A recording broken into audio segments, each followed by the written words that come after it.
strongest, so also it is the most sensitive of all things soever, and both proper and ready to take impressive will, not as a seal passively, but with true recreation in a microcosm thereof. And this is a God alive and puissant to create, and he is a word of magic, wherein thou mayst read thyself with all thine history and all thy possibility. Also as to thine eagle, is not this chosen by nature herself by her way of attraction, without which harmony, aesthetic and magnetic, thy lion is silent and inert, even as Achilles before his rage in his tent? Now also, therefore, I charge thee, O my son, to partake constantly of the sacrament, for it is proper to all virtue, and as thou dost learn to use it in perfection, thou wilt surpass all other modes of magic. Yea, in good sooth, no herb or potion is like unto this, supreme in every case, for it is the true stone of the philosophers, and the elixir and medicine of all things, the universal tincture or menstruum of thine own will. On directing disciples, de discipulis regendis.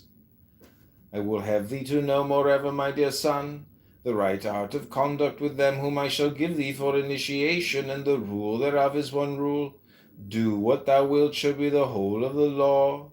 See thou constantly to it that this be not broken, especially in the section thereof.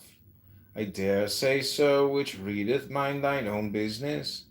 This is of application equally to all, and the most dangerous man or woman as hath occurred, or I err, is the busybody.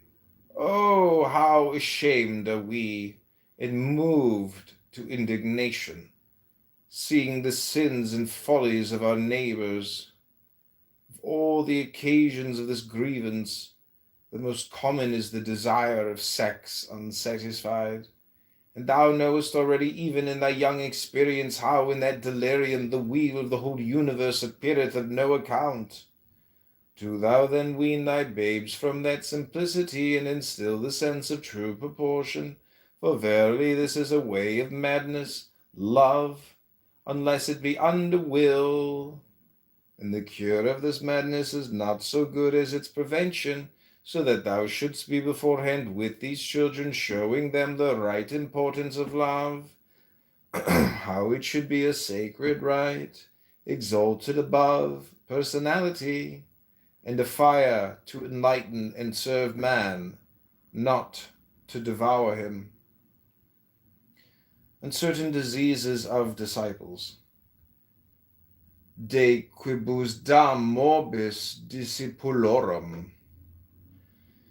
And thus, if any babe of thine be ill at ease, look closely first whether this love be not the root of his distemper. Watch also idleness. For whoso presseth eagerly forward in will heedeth little the affairs of his fellows. O my son, if every man doth his own will, there is no more to say. But the busybody nor mindeth his own business, nor leaveth others to mind theirs. Be thou instant therefore with such an one to cure him by enlightening his will, spending and speeding him therein.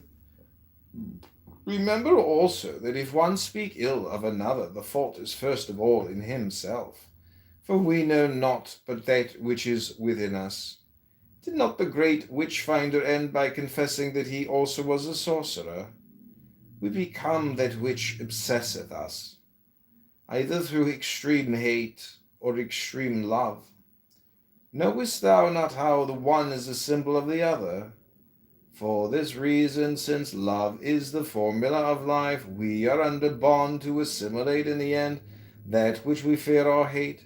So then we shall be wise to mold all things within ourselves in quietness and modulation.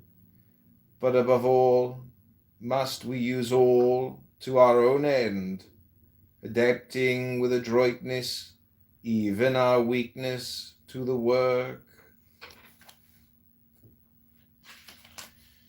And watching for faults in the house.